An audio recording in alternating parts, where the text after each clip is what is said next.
Thank you, Mr. Speaker, sir. Mining legislation in Fiji dates back to around 1908, and between 1908 and 1965, the mining ordinance was updated about 5 times. And in 1965, there was a new legislation that came in, and this legislation transferred the administrative control of mineral resource from the old mining board to the now the MRD. That act was then amended in 1977, 78, and 2016, and the mining regulations of 1966 was amended in 2018. In 2002, Cabinet agreed to revise the act. There were a lot of consultations, feedback sessions were taken. There was a draft bill that was put together in 2006. But then that did not proceed, and then again in 2013, that draft bill was then revised again by the American Bar Association on a pro bono basis. And that report was presented in 2014. Since then, Mr. Speaker, sir, given all of those events, and also given the fact that in our National Development Plan, our 5-year development plan and our 20-year development plan, it's one of the goals there is a sustainable mining industry. And it calls for this particular sector to be a sustainable mining sector that continues to drive employment, income generation, foreign exchange earnings, and revenue for government.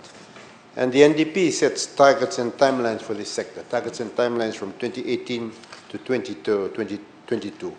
And we are very mindful of the NDP set timelines for the review of the mining legislation. And in the process of doing this, we intend to be as inclusive as possible, to take into account all the significant changes and developments in the global mining sector, and also the evolving dynamics of the local sector, the mining sector that we have here in Fiji. We will want to end up with a modern mining legislation, which the Ministry has collaborated and consulted with the relevant donor agencies, development partners, international experts in this area, and also local stakeholders. So with this in mind, Mr. Speaker, sir, in December of 2020, Cabinet was informed of the progress of the review of the Mining Act and the Fiji's mining policy of 1997, and it also endorsed the review of the old act, and also to look at the bill that was proposed in 2006 and again reviewed in 2013, and also to re-look at Fiji's mineral policy. This review will be assisted by an organization called the Intergovernmental Forum on Mining, Minerals, Metals, and Sustainable Development, that is often referred to as the IGF. The IGF, which is assisting us in this work, is the leading global intergovernmental policy forum on mining and sustainable development. They will also assist in capacity building, our ministry staff in the area of resource governance. And we are very grateful to IGF for coming on board to provide their technical expertise. Following Cabinet approval, we have set following timelines in the ministry: consultations and review to commence from December 2021. And you will have seen our staff have already done that. Some of that has appeared in the papers already. And the reviewed act to be enforced, and the enactment process should commence by December 2022. Because that is also a target that we have in our National Development Plan. There's already a 3-phase work plan that the ministry, the management staff of the ministry have put together. Phase 1 includes sending a formal notification to a consultant. IGF, this is already done on February 2021. A letter of agreement has been executed and signed by both parties. That letter summarizes what needs to be done as part of this exercise, and we've also commenced the carrying out of stakeholders consultations that was carried around Vitilevu and also in Bonolevu. Phase 2 will be the publication stage, where IGF provides its report. The bill is revised, the draft bill is finalized, and then it goes to the process of going to Cabinet and ultimately to Parliament. And Phase 3 will be the capacity building stage, or the implementation stage. Once the bill has been completed and the act has been enacted, there will be training that has to be undertaken, awareness that has to be undertaken for all the stakeholders in the country.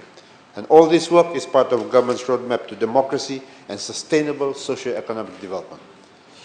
It will see an overhaul of the environmental provisions of the Mining Act, and this should do 2 things. One, first of all, to try to reduce the regulatory burden on the tenement holders, or those that have areas in which they do mining. And at the same time, strengthen and improve environmental management in the mineral exploration and mining industry.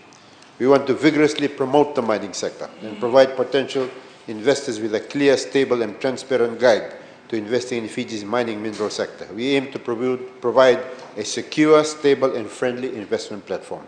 Mining brings benefits, including direct and indirect employment, foreign direct investment, foreign exchange and tax revenues to Fiji, and the updated mining legislation will strengthen the sector and also provide stabilities to landowners and also to investors. And during this COVID-19 pandemic, Mr. Speaker, sir, the mining sector is one that has been stable, it's continued to thrive and boom despite the conditions that we find ourselves in. It has brought in much needed employment and income for our local people, tax revenue, and has boosted our economic activities in Fiji today. And just the last point to the Honourable Martin Tumbo in relation to that last question, I think it can take a bit of, to be happy that at least Kalokolevu is right on the border of Namosi. So even if you don't get something in Namosi, you can count Kalokolevu to be part of it. One supplementary question, Honourable Speaker, sir. I note that there's been some private consultations. Will there be any public consultation? Because it is important that those who miss out on those private consultations can air their views, particularly on environmental issues, on fair return to the landowners, and how royalties are being paid and all that in the public arena. Thank you. You have the floor. Speaker, sir, the consultations that were undertaken, they were advertised in the papers. People were invited to come and meet the team. It happened around Viti level.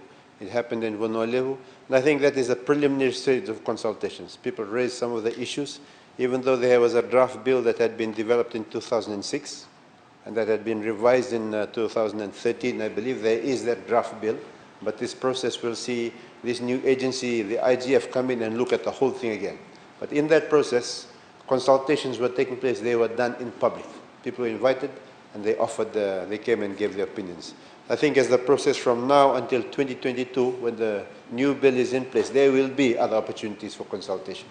Thank you, Mr. Speaker.